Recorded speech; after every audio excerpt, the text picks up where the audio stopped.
جو آج کل کی تھیوریز ہیں، جتنی بھی چیزیں، اتنی معلومات ہمارے پاس حاصل ہو رہی ہیں، اگر ہم اس کے اوپر آگے کہہ دیتے ہیں کہ قرآن یہ بول رہا ہے، اور اگلے 5-10 سال کے بعد ایک دم سے کیا معلوم ہوا کہ یہ تھیوری تو پوری طریقے سے غلط تھی، تو اس کا نتیجہ کیا نکلتا ہے کہ ہم کہتے ہیں نہیں، قرآن نے اس کا مطلب غلط بات ہمیں بتائی تھی معاذ اللہ۔ تو یہ کہاں پر غلطی ہو جاتی ہے؟ جہاں پر ہم آ کر ان دونوں چیزوں کے درمیان فرق قائل نہیں ہوتے ہیں، جہاں پر ان دونوں چیزوں کو آپس میں سے سیپریٹ اور ڈیفرینشیٹ نہیں کرتے ہیں۔ آپ نے دیکھا ہوگا فلاں میڈیکل سسٹم ہے، ایک ایلوپیتھی ہے، ایک ہوموپیتھی ہے، فلاں ہوموپیتھی ایک طریقے سے علاج کرتی ہے، ایلوپیتھی ایک طریقے سے علاج کرتی ہے، دونوں ایک دوسرے کو کانٹرڈکٹ کرتے ہیں، کہتے ہیں یہ صحیح نہیں ہے، وہ کہتے ہیں یہ صحیح نہیں ہے۔ تو جب خود سائنٹسٹ ایک دوسرے کی مخالفت کر سکتے ہیں تو قرآن اس جگہ پر سائنس کے اس پرٹیکولر ایسپیکٹ کی مخالفت کیوں نہیں کر سکتا ہے؟ وہی تمر مر السحاب، اور یہ سارے کے سارے پہاڑ کیا ہیں؟ بادلوں کی طرح چل رہے ہیں۔ اب کیا کریں بھائی؟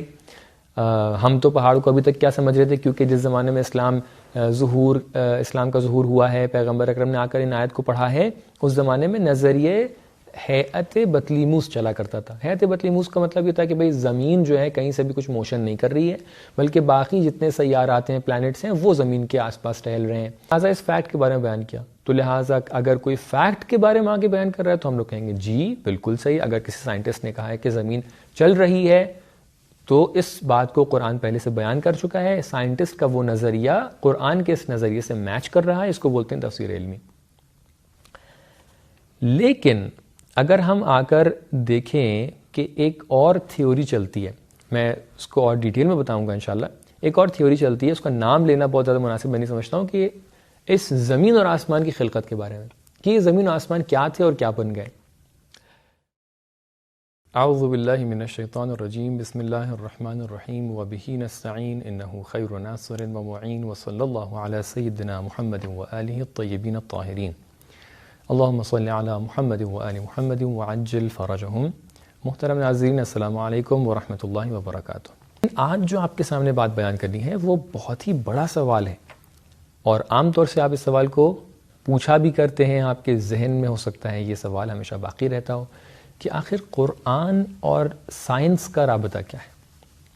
قرآن اور یہ جو نئے علوم ہیں کہ جس کے اندر سائنٹیفک تھیوریز پیش کی جا رہی ہیں، جس کے اندر بہت ساری ایسی باتیں پیش کی جا رہی ہیں کہ جو نئے زمانے کی ہیں، جدید زمانے کی ہیں، اس سے قرآن کا کیا تعلق ہے؟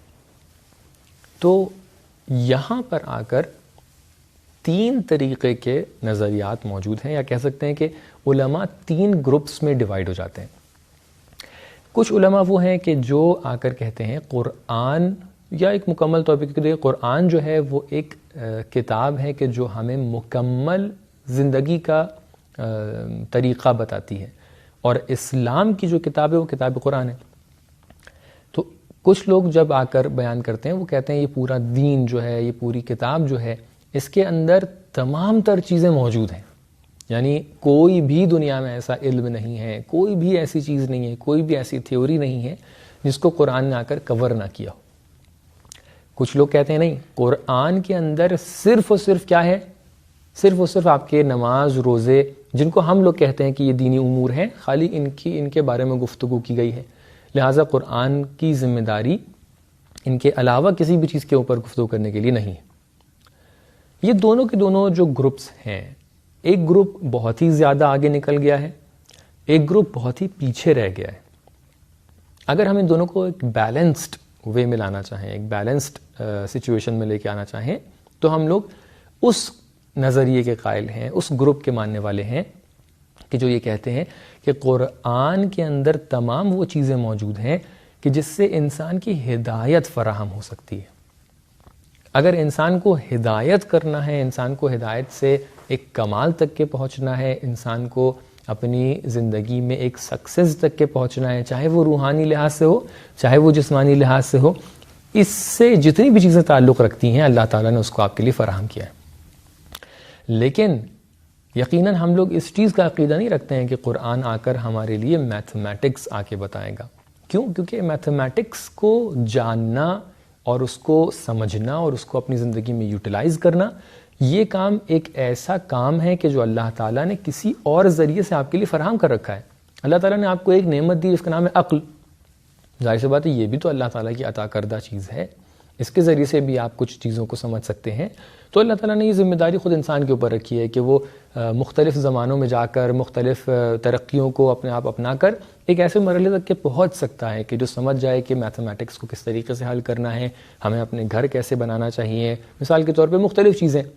لیکن جو چیزیں ہدایت کا سامان فراہم کرتی ہیں, زمینہ فراہم کرتی ہیں, یقیناً انسان اپنی عقل سے جتنی بھی محنت کر لے, انسان کی عقل اس دنیا مادی تک کے محدود ہے, وہ دنیا مادی کے بعد والی چیز کو اپنی عقل سے حاصل نہیں کر سکتا ہے. لہٰذا یہاں پہ ضرورت پڑ رہی تھی کہ وحی آ کر ہمیں بتائے کہ اس دنیا کے بعد آنے والی دنیا کے لیے ہم کیسے پریپیئر کریں اپنے آپ کو. تو لہٰذا قرآن نے, دین نے ان باتوں کو بتایا کہ جس چیز تک کہ ہماری عقل پہنچ نہیں سکتی تھی, اور ان کو مکمل طریقے سے بتایا اور بیان کیا ہے. لہٰذا اب جب یہ بات ہم ایکسیپٹ کر چکے ہیں, یہ ہمارا بیس بن گیا ہے, یہ ہمارا مبنا بن گیا ہے, تب ہم آگے بڑھتے ہیں کہ اب سائنس والے سائنٹیفک تھیوریز جو آ رہی ہیں, سائنٹیفک فیکٹس جو آ رہے ہیں, اس کا اور قرآن کا کیا تعلق آپس میں ہونا چاہیے. تو اب میں یہاں پر آپ کے سامنے وہ بات بیان کرنے جا رہا ہوں جہاں پر آپ کو بہت غور کرنے کی ضرورت ہے. غور اس لیے کرنا ہے کیونکہ اگر تھوڑی سی بھی مسٹیک ہوئی, تھوڑی سی جگہ پر آپ نے کہا چلو میں پانی پی لیتا ہوں, اگر مولانا کی ویڈیو کو 2 منٹ کے لیے پاز کر لیتا ہوں, تو آپ کے ہاتھ سے یہ جو سلسلے بحث یہ پورا چلا جائے گا. لہٰذا آپ سے گزارش ہے کہ یہ جو گفتگو ہے اس کو مکمل آخر تک کے سنیے تاکہ آپ کے لیے بہت سارے سوالات کے جواب حل ہو جائیں. گفتگو کچھ اس طریقے سے کہ ہماری سائنس جو ہے جب وہ آ کر اس دنیا کے بارے میں گفتگو کرتی ہے تو وہ 2 پارٹس کے بارے میں گفتگو کرتی ہیں, یا جو ہماری سائنٹیفک سٹیٹمنٹس ہیں, جو ہماری سائنٹیفک کنکلوژنز ہیں, جو ہمارے ایسی نالجز ہیں, ایسے سائنسز ہیں, ڈسپلنز ہیں کہ جس کے اندر آپ کو آ کر ایک معلومات پیش کرتے ہیں آپ کے لیے کہ دیکھیے انسان اس طریقے سے ہے, انسان کے رگوں میں یہ چیز دوڑ رہی ہے, انسان کے خون کے اندر یہ چیزیں ہوتی ہیں, پتھر ایسا ہوتا ہے, جانور ایسا ہوتا ہے. یہ 2 ٹائپ کی چیزیں ہوتی ہیں. ایک چیزیں ہوتی ہیں, ایک سیٹ ہے کہ جس کو ہم لوگ کہہ سکتے ہیں تھیوریز, ایک سیٹ ہوتا ہے جس کو ہم لوگ کہہ سکتے ہیں فیکٹس. تھیوریز کا مطلب یہ ہوتا ہے کہ ابھی یہ ایک فکر ہے, یہ ایک سوچ ہے, ہو سکتا ہے کہ یہ فکر بعد میں جا کر ایویڈنٹ ہو جائے, صحیح ہو جائے, ہو سکتا ہے کہ یہ بعد میں جا کے باطل ثابت ہو جائے. ایک چیز ہوتی ہے فیکٹ ہوتی ہے. فیکٹ کے اندر یہ ہوتا ہے کہ یہ تھیوری نہیں ہے, یہ ایک سچائی ہے, یہ ایک حقیقت ہے کہ جس کو ایک عالم نے جا کر, ایک شخص کی جو زحمت کر رہا ہے, جا کر محنت کر رہا ہے, اس نے جا کر سمجھ لیا ہے. مثال کے طور پہ ہم گریوٹی کی مثال لے لیں. گریوٹی کوئی تھیوری نہیں ہے, ایسا نہیں ہے کہ سامنے والا آ کے پیش کیا کہ ہو سکتا ہے کہ یہ سیب اس لیے گرا ہو کیونکہ ایک گریوٹی نام کی چیز ہے, نام کچھ بھی رکھ دیں آپ. یہ ایک فیکٹ تھا کہ جس کو آ کر ایک عالم نے سمجھا ہے. لیکن کبھی کبھی کیا ہوتا ہے, کبھی کبھی ایک تھیوری پیش کی جاتی ہے. فرض کیجئے یہ دنیا کیسے خلق ہوئی, یہ دنیا کیسے خلق ہوئی, آپ تو اس ٹائم پہ نہیں بیٹھے ہوئے تھے, نہ وہ سائنٹسٹ بیٹھا ہوا تھا, نہ وہاں پہ کوئی کیمرہ لگا ہوا تھا. ان تمام چیزوں کے لیے اس وقت اگر کوئی سائنٹسٹ آ کر کوئی تھیوری پیش کر رہا ہے تو وہ یہ قسم کھا کے نہیں بول سکتا ہے کہ ہاں دنیا اگر خلق ہوئی ہے تو اسی طریقے سے ہوئی ہے. کیوں؟ کیونکہ ہم وہاں پر کرسی رکھ کے بیٹھے ہوئے تھے اور ہم سب کچھ دیکھ رہے تھے. آپ نے گھر کے بارے میں کہہ سکتے ہیں کہ ہاں میرا گھر جو آپ دیکھ رہے ہیں ابھی بنا ہوا ہے, یہ میں کیونکہ اس ٹائم کے وہ کرسی رکھ کے بیٹھا ہوا تھا تو لہٰذا مزدور نے ایسے بنایا اور مستری نے آ کے ایسے کیا وغیرہ وغیرہ, اور میرا گھر میں نے خود دیکھا ہے بنتے ہوئے. آپ کہہ سکتے ہیں اپنے گھر کے بارے میں, لیکن دوسرے انسان اس دنیا کے بارے میں نہیں کہہ سکتے ہیں, کیونکہ اس دنیا میں انسان کے آنے سے کروڑوں سال پہلے دنیا کی خلقت ہوئی ہے. تو لہٰذا کیسے بتا سکتے ہیں کہ دنیا کیسے خلق ہوئی ہے؟ یہ ایک تھیوری ہے, یہ ایک ایسی سوچ ہے کہ دیکھو دنیا ایسے بھی خلق ہو سکتی ہے, دیکھو دنیا میں یہ چیز جو آپ تبدیلی دیکھ رہے ہیں ایسے بھی ہو سکتا ہے. بہت سی جگہ پر مثلا تھیوریز آپ کیا دیکھتے ہیں کہ فلاں پلانٹ ہے, برونو 2 پلانٹ ہے کہ جس کے اندر جو ہے دنیا کی طرح ہے. برونو 2 ہے کیا؟ آپ کہہ رہے ہیں کہ بھئی 3000 لائٹ ایئرز جو ہوتے ہیں اتنی دور پہ رکھا ہوا ہے. تو بھئی آپ کو پتا کیسے چلا کہ وہاں کے اوپر زندگی موجود ہے؟ تھیوری ہے. ہاں ہو سکتا ہے وہاں پر بھی ہو. آپ ایک تھیوری پیش کرتے ہیں کہ ہم اتنے سال چلتے چلے جائیں گے تب جا کر ہم فلاں پلانٹ کے اوپر پہنچیں گے. کیسے پتا چلا؟ تھیوری ہے, ہو سکتا ہے ایسا بھی ہو. تو لہٰذا ہمیں آ کر پہلے سائنٹیفک فیکٹس کے اندر اور تھیوریز کے اندر ڈفرینشیٹ کرنے کی ضرورت ہے. اب آتے ہیں قرآن کی طرف. قرآن آ کر کس کو سپورٹ کرتا ہے. کیونکہ ہم لوگ اکثر دیکھتے ہیں جیسے کوئی ایک فار ایگزامپل آپ نے سنا ہوگا فلاں حادثہ ہوا تو آپ کہیں گے دیکھیے قرآن کے اندر اتنی آیت کے اوپر اتنی اس کے اوپر اس کا اشارہ ہوا ہے. فلاں ایک نئی تھیوری آئی, ارے قرآن نے تو پہلے سے اس طریقے سے کہا تھا. تو ادھر سے دوسرا اعتراض ہو جاتا ہے کہ قرآن نے اگر کہا تھا تو آپ نے پہلے سے کیوں نہیں بتایا, کیوں اس سائنٹسٹ کو اتنی زحمت دی کہ وہ جا کے پہلے اتنی زحمت کر کے ایک تھیوری بنائے, پھر آپ کہیں گے نہیں قرآن نے تو پہلے سے بیان کیا تھا. تو پرابلم یہاں پر ہوتی ہے کہ بہت سی تھیوریز کے اندر ہم جا کر مبتلا ہو جاتے ہیں, ہم لوگ تھیوریز اور فیکٹس کے درمیان فرق نہیں قائل ہوتے ہیں. اب دوسرا پوائنٹ یہاں پر یہ ہوتا ہے کہ اگر جو آج کل کی تھیوریز ہیں, جتنی بھی چیزیں اتنی معلومات ہمارے پاس حاصل ہو رہی ہیں, اگر ہم اس کے اوپر آگے کہہ دیتے ہیں کہ قرآن یہ بول رہا ہے اور اگلے 5-10 سال کے بعد ایک دم سے کیا معلوم ہوا کہ یہ تھیوری تو پوری طریقے سے غلط تھی, تو اس کا نتیجہ کیا نکلتا ہے کہ ہم کہتے ہیں نہیں قرآن نے اس کا مطلب غلط بات ہمیں بتائی تھی معاذ اللہ. تو یہ کہاں پر غلطی ہو جاتی ہے؟ جہاں پر ہم آ کر ان دونوں چیزوں کے درمیان فرق قائل نہیں ہوتے ہیں, جہاں پر ان دونوں چیزوں کو آپس میں سے سیپریٹ اور ڈیفرینشیٹ نہیں کرتے ہیں. تو لہٰذا ہمارے پاس کچھ فیکٹس ہیں, کچھ تھیوریز ہیں. قرآن کریم کی جو ذمہ داری ہے یا قرآن کریم نے جتنی چیزوں کو بیان کیا ہے اس میں قرآن کریم نے فیکٹس کو بیان کیا ہے. اگر ہم کسی چیز کی بنسبت فیکٹ تک کے پہنچ جاتے ہیں تو ہم کہہ سکتے ہیں کہ ہاں جو قرآن کے اندر وہ آیت آئی ہے وہ اس فیکٹ کی طرف اشارہ کر رہی ہے. لیکن اگر ہم نے ابھی تھیوری ایک آئی ہے نئی بازار میں کہ بھائی فلاں شخص نے کہا ہے کہ دنیا اس طریقے سے بھی خلق ہو سکتی ہے, آپ تھیوری کے آتے ہی فوراً کہہ دیں کہ نہیں یہ تو قرآن کے اندر پہلے سے ذکر ہو چکا ہے, تو کیا ہوگا کل کو اگر اس تھیوری کو اور آ کے باطل بیان کر دے گا, کہے گا کہ یہ تھیوری صحیح نہیں ہے, تو آپ ایک دم سے اپنے ایمان کے اندر, اپنے اسلام کے اندر شک کر بیٹھیں گے کہ بھئی یہ تھیوری تو غلط تھی اور اسلام وہی کہہ رہا تھا.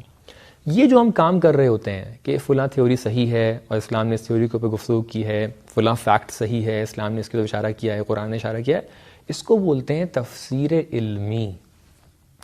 تفسیر علمی کے اندر آ کر جو مفسر ہوتا ہے, جو شخص تفسیر کر رہا ہے, کمنٹری لکھ رہا ہے, ایگزیجیز لکھ رہا ہے, اس کا کام یہی ہوتا ہے کہ وہ آ کر بتاتا ہے کہ آیت قرآن جو آپ پڑھ رہے ہیں اس آیت کے اندر فلاں فیکٹ کے بارے میں اشارہ ہوا ہے, فلاں تھیوری کے بارے میں اشارہ ہوا ہے.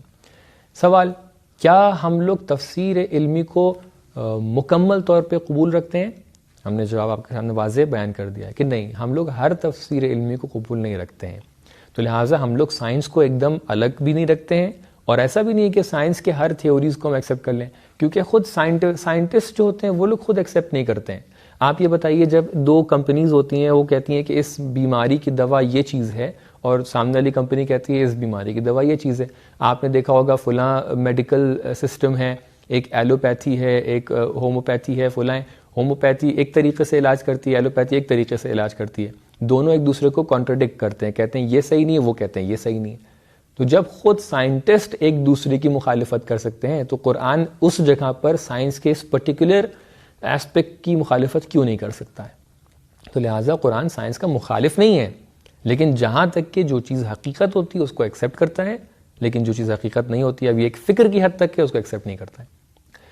لہٰذا ہم لوگ اس حد تک کے تفسیر علمی کو مان سکتے ہیں, ہم لوگ اس حد تک کے سائنس کو مان سکتے ہیں کہ جہاں تک کہ وہ فیکٹ کی بات کر رہا ہے. لیکن جہاں سے تھیوریز کی بات شروع ہو جاتی ہے تو جب تک کہ یہ تھیوری ایویڈنٹ نہیں ہو گئی تب تک کہ ہم اس تھیوری کو کسی بھی آیت سے لنک نہیں کر سکتے. ہم نہیں کہہ سکتے ہیں کہ فلاں آیت اس تھیوری کے بارے میں گفتگو کر رہی ہے. اب انشاءاللہ میں کچھ مثالیں دوں گا کہ جس کے ذریعے سے آپ کو بالکل واضح طور پر سمجھ میں آ جائے گا کہ ہم کیا کہنا چاہ رہے ہیں, کہ کہاں پر ہم ایک تھیوری کی بات کر رہے ہیں, کہاں پر ہم ایک فیکٹ کی بات کر رہے ہیں. آئیے اس حوالے سے سب سے پہلے ہم دیکھتے ہیں ایک فیکٹ کی مثال کہ جس کو آپ کے سامنے بیان کرتے ہیں کہ اللہ تعالیٰ ارشاد فرما رہا ہے, بسم اللہ الرحمن الرحیم, وَتَرَى الْجِبَالَ تَحْسَبُهَا جَامِدَةً وَهِيَ تَمُرُّ مَرَّ السَّحَابِ صُنْعَ اللَّهِ الَّذِي أَتْقَنَ كُلَّ شَيْءٍ. یہ سورہ مبارکہ نمل کی آیت نمبر 88 ہے.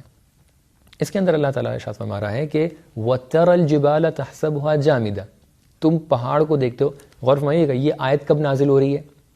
یہ آیت اس وقت, کیونکہ کبھی کبھی ایسا ہوتا ہے کہ بہت ساری باتیں بیان ہوتی ہیں, آپ آج کے زمانے سے کمپیئر کرتے ہیں, آپ کہتے ہیں ارے یہ تو ہمیں پہلے سے پتا تھا. نہیں, آپ دیکھیے جس زمانے میں آیت نازل ہو رہی ہے اس زمانے کا بہترین عالم شخص بھی اس بات کے مخالف بات کو کہہ رہا تھا, لیکن اب دھیرے دھیرے علم نے ترقی کیا تو وہ اس پوائنٹ تک کے پہنچ گیا.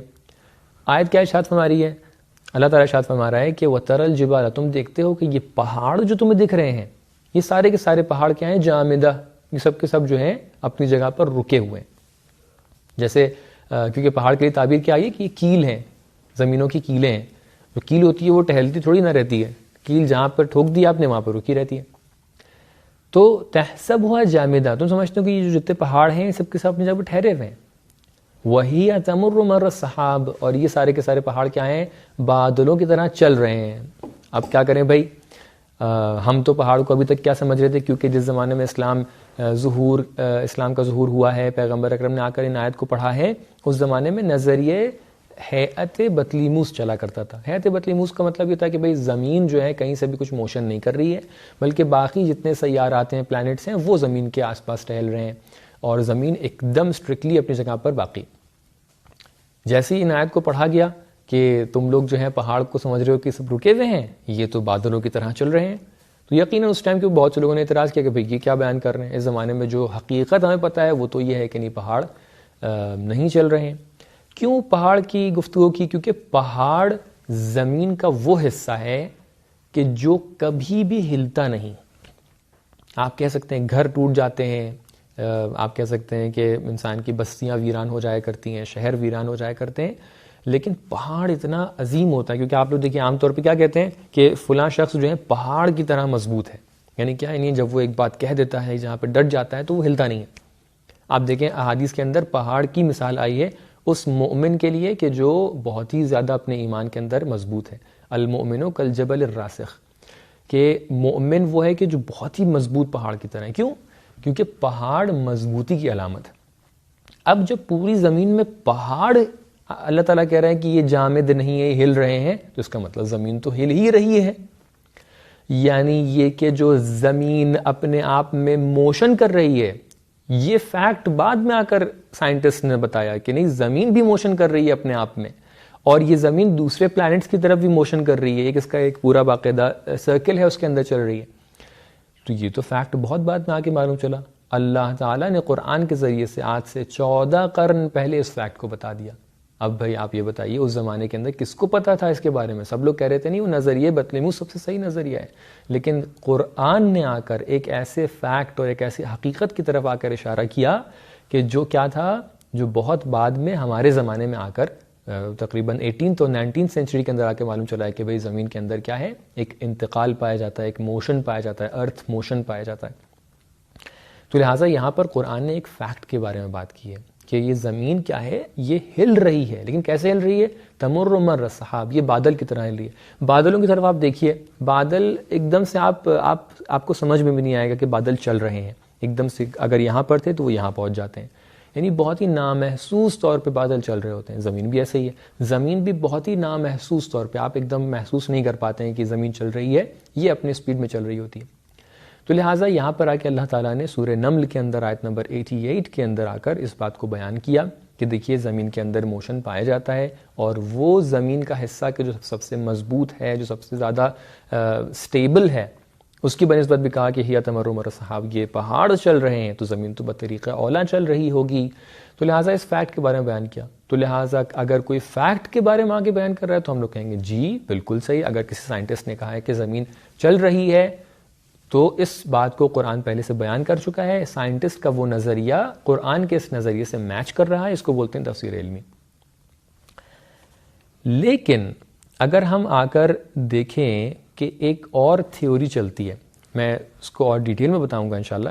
ایک اور تھیوری چلتی ہے، اس کا نام لینا بہت زیادہ مناسب میں نہیں سمجھتا ہوں، کہ اس زمین اور آسمان کی خلقت کے بارے میں، کہ یہ زمین اور آسمان کیا تھے اور کیا بن گئے. تو اس میں جو تھیوری ہے، جو عام طور سے آپ لوگ کو پتہ ہوگا جو لوگ سائنس سے اس کے اوپر پڑھا کرتے ہیں، تو وہ تھیوری کیا بیان کرتے ہیں کہ یہ زمین اور آسمان کچھ گیسز تھیں. ان گیسز کے اندر ایک دم سے آپس میں ایک ملے. یہ گیس ملنے کے بعد ایک بلاسٹ ہوا، ایک بینگ ہوا. یہ اتنا بڑا بینگ تھا کہ اس کی وجہ سے سب جگہ پر جو خلقت ہے پوری زمین کی، وہ اپنے آپ سے وجود میں آ گئی، اپنے آپ سے وجود میں آ گئی.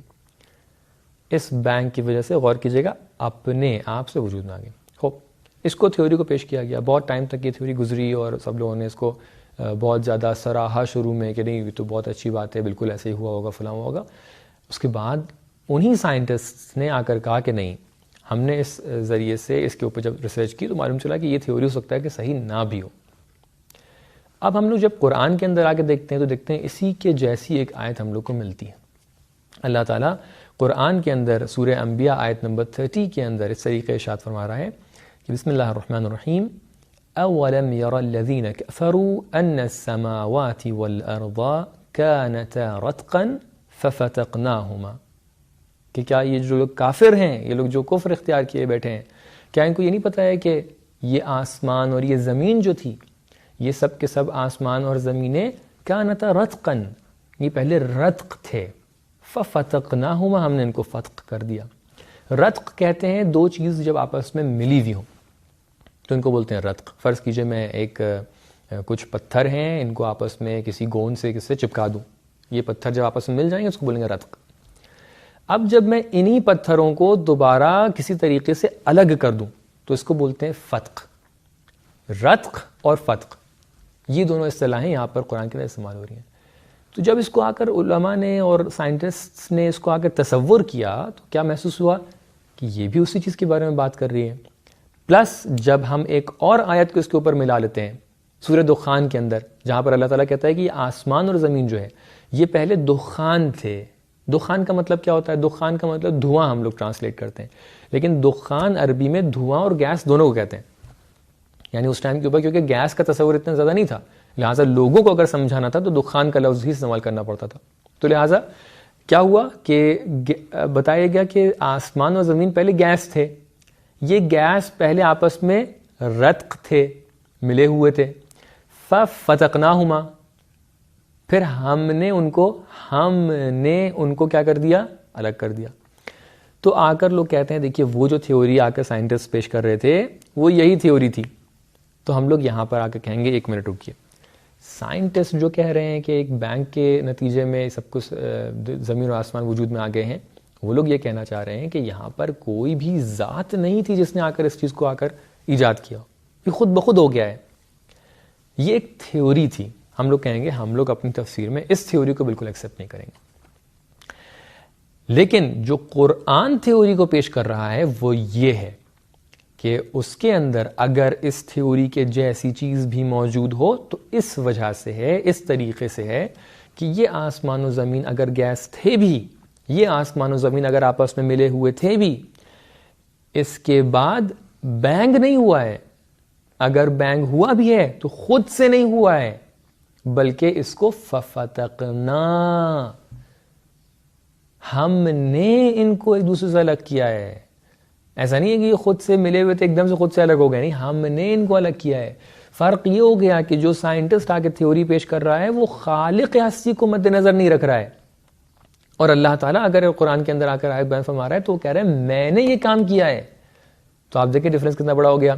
تو لہٰذا تفسیر علمی کے اندر ہم لوگ کہتے ہیں کہ جہاں پر تھیوریز کی حد تک کی کوئی بات ہے, اب جب انشاءاللہ سائنٹسٹ اس حد تک کے پہنچ جائیں گے اور اس نتیجے تک کے کنکلوژن تک کے پہنچ جائیں گے کہ ہاں وہ جو بینگ ہوا تھا, وہ جو بلاسٹ ہوا تھا, اس کو کوئی انجام دینے والا وہاں پر موجود تھا, تب ہم کہہ سکتے ہیں کہ ہاں اب تم فیکٹ تک کے پہنچے ہو, حقیقت تک کے پہنچے ہو, ہاں اس کو ہم ایکسیپٹ کر سکتے ہیں.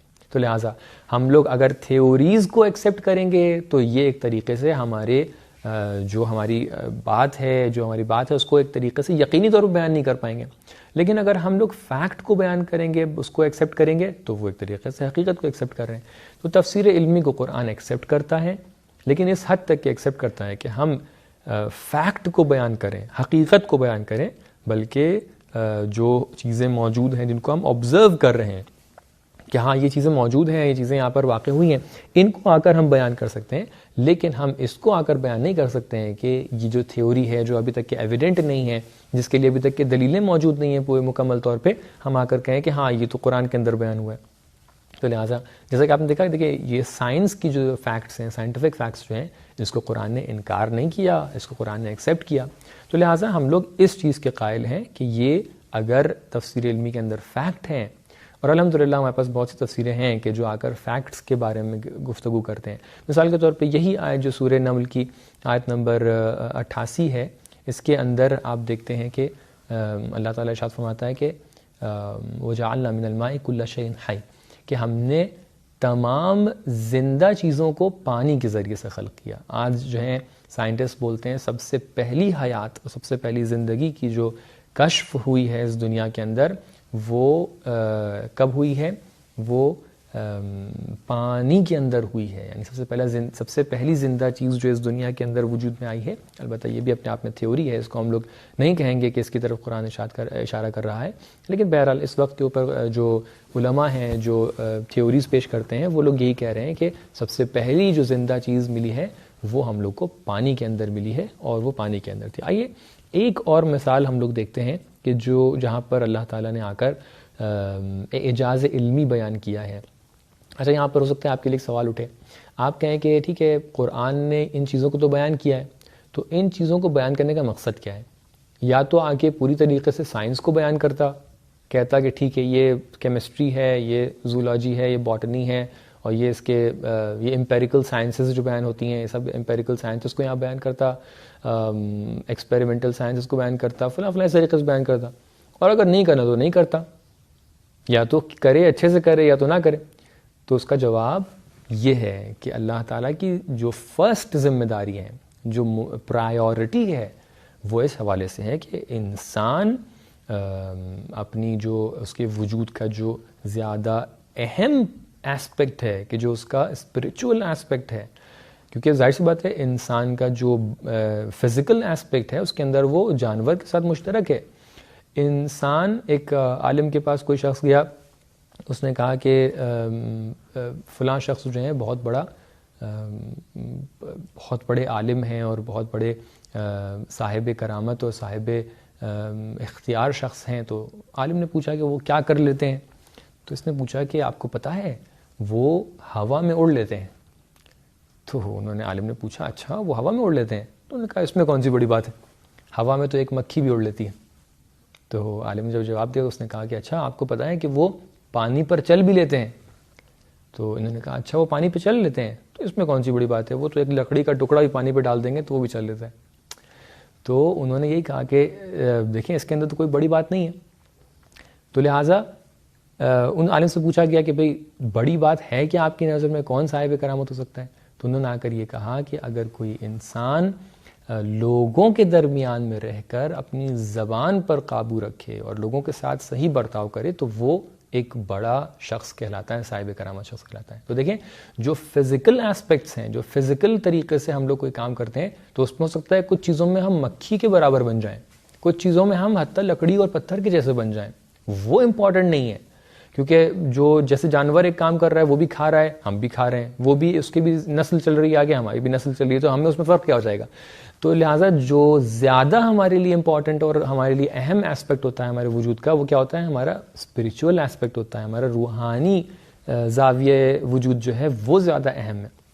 تو لہٰذا اللہ تعالیٰ نے قرآن جو نازل کیا ہے وہ اس لیے نازل کیا ہے کہ اس کی فرسٹ پرائیورٹی یہ رہے کہ آپ کے جو اسپریچول ایسپیکٹ ہیں اس کی ترقی کے لیے سامان فراہم کریں, اس کے اندر آپ کو ایک کمال تک پہنچانے کے لیے سامان اور زمینہ فراہم کریں. پھر اب سوال یہ اٹھتا ہے کہ ٹھیک ہے چلیں آپ نے قرآن کے اندر ساری کی ساری وہ چیزیں بیان کر دیں جو ہمارے لیے ہدایت کے لیے ضروری تھیں, تو پھر آپ نے اس کے اندر سائنٹیفک اشارے کیوں کیے؟ اللہ تعالیٰ کہے گا ہاں ہم نے اس کے اندر سائنٹیفک اشارے اس لیے کر دیے تاکہ مختلف زمانوں میں مختلف لوگ اپنے آپ کو قرآن سے کنیکٹ کر سکیں. ظاہر سی بات ہے اللہ تعالیٰ ایک دم اگر اس کے اندر کوئی بھی اشارہ نہ کرتا, اس کے اندر خالی کہتا کہ ٹھیک ہے آپ جا کر سچ بولیے, جھوٹ نہ بولیے, نماز پڑھیے, روزہ رکھیے, اور یہیں پہ ختم ہو جاتا. تو لوگ ایک مرتبہ کہتے ہیں ٹھیک ہے بہت خشک کتاب ہو گئی. نہیں, اللہ تعالیٰ نے کہا کہ اس کو ایسی کتاب بنائیں گے کہ تم ہر زمانے میں اپنے آپ کو کنیکٹ کر سکو.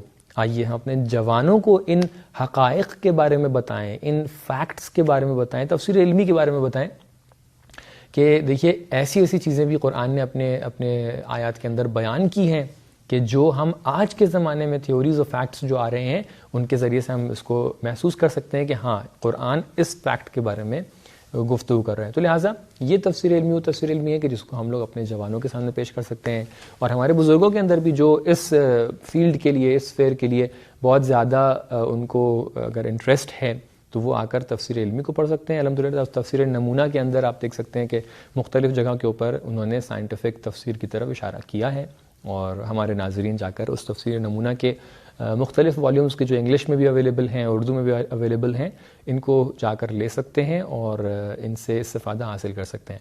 ایک مثال اور مختصر ہم بیان کرتے ہیں تفسیر علمی کی، اور اس کے بعد انشاءاللہ آپ کا یہ سیشن جو ہے فرسٹ سیشن ہے، انشاءاللہ آپ کو بہت نہ تھکائیں اور یہیں پر اپنی گفتگو ختم کریں گے۔ تو تیسری اگزامپل جو اس حوالے سے بیان کرنا ہے وہ ہے قرآن کے سورہ واقعہ آیت نمبر 75 اور 76 کہ جس کے اندر اللہ تعالیٰ ارشاد فرماتا ہے اعوذ باللہ من الشیطان الرجیم فلا اقسم بمواقع النجوم، اللہ تعالیٰ قسم کھا رہا ہے مواقع النجوم وَإِنَّهُ لَوْ تَعْلَمُونَ عَظِيمٌ، اللہ تعالیٰ کہہ رہا ہے کہ جو ستارے ہیں ان کے جو مواقع ہیں، مواقع یا موقع ستاروں کی زبان میں یا قرآن کی زبان میں اس ریڈار کو بولتے ہیں جہاں پر ایک ستارہ چل رہا ہوتا ہے۔ ظاہر سی بات ہے ہر ایک ستارہ، ہر ایک پلانٹ ایک اپنے خاص ریڈار میں چل رہا ہے، ایک خاص اس کے لیے ایک راستہ بنا ہوا ہے۔ ظاہر سی بات ہے کہ ذرا سا بھی اپنے ایک دوسرے سے الگ ہو جائیں، یا آپ جو سنتے آ رہے ہیں کہ مثال کے طور پہ کچھ دنوں بعد کبھی کوئی کہتا ہے کہ پلانٹ ختم ہو جائے گا، دنیا ختم ہو جائے گی کیونکہ فلاں پلانٹ کا ایک پتھر آ رہا ہے زمین کی طرف اور ایسا ہو رہا ہے ویسا ہو رہا ہے، تو دیکھیں وہ پتھر تو بہت آ رہے ہیں، لیکن کیونکہ ہر پتھر، ہر پلانٹ جو ٹوٹتا ہے یا جو ستارے ٹوٹتے ہیں وہ اپنے خاص ریڈار میں چل رہے ہوتے ہیں، تو لہٰذا جو کیلکولیشنز ہوتے ہیں سائنٹسٹ کے وہ اس طریقے سے بتاتے ہیں کہ فلاں پتھر اگرچہ آ رہا ہے لیکن ہماری زمین تک کہ وہ نہیں پہنچ پائے کیونکہ اس کا ریڈار وہ نہیں، لیکن بہت سی جگہ پر وہ ریڈار میں ہوتے بھی ہیں۔ تو یہ ریڈار کس نے بنائے؟ آپ کو پتہ ہے جس ٹائم کے اوپر یہ آیت نازل ہوئی اس ٹائم کے اوپر لوگوں کا عقیدہ یہ تھا، وہی نظریہ بطلیموس جو تھا اس کے اندر یہ بھی بتایا گیا تھا کہ یہ جو ستارے دکھ رہے ہیں یہ ستارے کوئی پلانٹ نہیں ہیں، یہ ستارے کوئی سیارہ نہیں ہیں، یہ ستارے ان کیلوں کی چمک ہیں کہ جو آسمانوں میں لگی ہوئی ہیں۔ وہ سمجھتے تھے جیسے ہماری یہ چھتیں ہیں ویسے آسمان بھی ہیں، آسمان جو ہے ایک طریقے سے چھت ہے ہمارے لیے، اور اس کو کیلوں سے اس کو کیا کیا گیا ہے، وہاں پر جڑا گیا ہے، پوری طریقے سے آسمان بنائے گئے۔ تو کہتے تھے اب یہ کیلیں کب دکھتی ہیں؟ یہ رات کو جب پورا اندھیرا ہو جاتا ہے نا، تو کیلوں کی جو نوک ہوتی ہے یا کیلوں کے جو سر ہوتے ہیں وہ کیا ہوتے ہیں؟ چمکتے ہیں۔ تو وہ سمجھتے تھے ستارے خالی یہ چمک ہیں ان کیلوں کی۔ اس زمانے میں آ کر آیت کیا ارشاد فرما رہی ہے کہ یہ ستارے جو تم دیکھ رہے ہو، نجوم جو تم دیکھ رہے ہو، ان کا ایک خاص رفت و آمد کے لیے خاص راستہ ہے۔ تو لوگوں کے لیے ہو سکتا ہے اس ٹائم کے اوپر ہنسنے کی بات ہو، لیکن بعد میں جب نظریات سامنے آئے، تھیوریز سامنے آئیں، سائنٹیفک فیکٹس سامنے آئے، تو وہاں پہ کیا بیان کیا گیا کہ نہیں، ان کا واقعی ایک ریڈار ہوا کرتا ہے۔ تو لہٰذا یہاں پر بھی اللہ تعالیٰ نے ایک نظریے کی طرف، ایک سائنٹیفک فیکٹ کی طرف اشارہ کیا کہ جس سے ہم یہ حاصل کر سکتے ہیں کہ قرآن اپنی ذمہ داری نہیں سمجھتا ہے کہ آپ کے لیے آ کے سائنس کو بیان کریں، لیکن قرآن نے کہیں کہیں کے اوپر آپ کو سائنس کی کچھ چیزوں کو بیان کیا ہے تاکہ جو اس فیلڈ کے ماہر ہیں وہ بھی اپنے آپ کو قرآن سے کنیکٹ کر سکیں۔ اور قرآن نے مختلف فیلڈز کے بارے میں اسی لیے کہیں کہیں کے اوپر کچھ باتوں کو بیان کیا ہے تاکہ لوگ کوئی اگر خاص فیلڈ کے ہیں تو یہ نہ سمجھیں کہ قرآن تو ہمارے لیے نازل ہی نہیں ہوا ہے، نہیں، قرآن کا جو لکھنے والا ہے، بنانے والا ہے، خالق قرآن جو ہے وہ کیونکہ اس پوری کائنات کا خالق کائنات ہے، خالق زمین اور آسمان ہے، اس نے اس زمین اور آسمان کی حقیقتوں کو، فیکٹس کو آپ کے سامنے بیان کیا ہے تاکہ آپ اپنے آپ کو قرآن سے کنیکٹ کر سکیں اور آ کر قرآن کا مطالعہ فرمائیں، قرآن کو پڑھیں۔ یہیں پر ہم لوگ اپنی گفتگو ختم کرتے ہیں، انشاءاللہ اگلے سیشن میں دوبارہ آپ کے سامنے حاضر ہوں گے ایک دوسری گفتگو کو لے کر انشاءاللہ تعالی۔ والسلام علیکم ورحمۃ اللہ وبرکاتہ۔